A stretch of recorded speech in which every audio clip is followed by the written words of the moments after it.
આજ આપણે લાવ્યા છે ચોકલેટ. તો આનું આપણે શરબત બનાવવાનું છે. તો આપણે આ મેંગો ચોકલેટ છે, તો મેંગો શરબત બનાવવાનું છે. તો હાલો હવે આપણે ચોકલેટ કાઢી લીધી છે.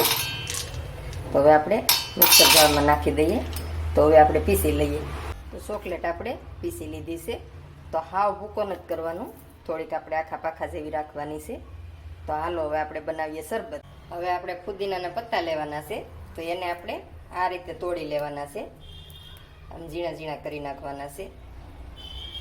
હવે એ આપણે નાખી દેવાના છે. હવે આપણે થોડુંક મીઠું નાખવાનું છે, થોડુંક હંસળ નાખવાનું છે.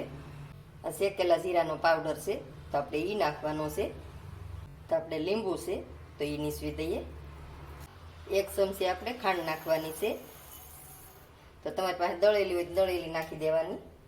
તો આપણે ખાંડ નાખી છે એટલે આપણે ગમે એ વસ્તુ લઈ ને આ વેવણે કરીને આપણે આ રીતે થોડીક વાર ખાંડી લઈએ.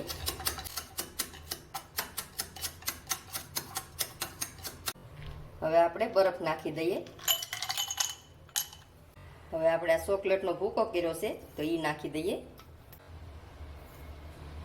તો 2 ચમચી ભૂકો નાખ્યો છે ચોકલેટનો. તો હવે આપણે પાણી નાખી દઈએ. પહેલાં થોડુંક અધૂરું રહેવા દેવાનું છે, પછી આપણે ચમચીથી આપણે હલાવી લેવાનું છે. તો આ રીતે આપણે હલાવી લઈએ. અટાણે ગરમી બહુ પડે છે, તો તમે આ રીતે શરબત બનાવીને પીવો ઘેરે, તો બહુ મજા આવે. છોકરાઓની મજા આવે ને આપણી મજા આવે. તો બહુ સરસ લાગે છે ગરમીમાં. તો ઘેરે તમે ગમે એ શરબત બનાવી શકો, લેવા જવાની જરૂર ન રહે તેટકી વેળા. તો આ રીતે આપણે મિક્સ કરી લેવાનું છે સારી રીતે. જો તમે બહુ મસ્ત કલરે આવી ગયો છે. ને મારા વિડીયા ગમતા હોય તો લાઈક કરજો, શેર કરજો, ને નવા હોય ચેનલ ઉપર તો સબસ્ક્રાઈબ કરજો. તો હવે આપણે પાછું પાણી નાખી દઈએ થોડું. હવે આપણે આ લીંબુ છે, તો એ આ રીતે આપણે રાખી દઈએ. સરસ લાગે.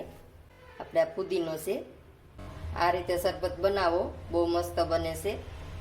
ને ઘેરે તમે બનાવી શકો ગમે એનું શરબત. એવું નથી કે આપણે બહારથી જ લાવીને પીવું છે. તો આ રીતે બનાવીને ટ્રાય મારજો ને કમેન્ટમાં કહેજો તમને કેવું લાગ્યું એમ.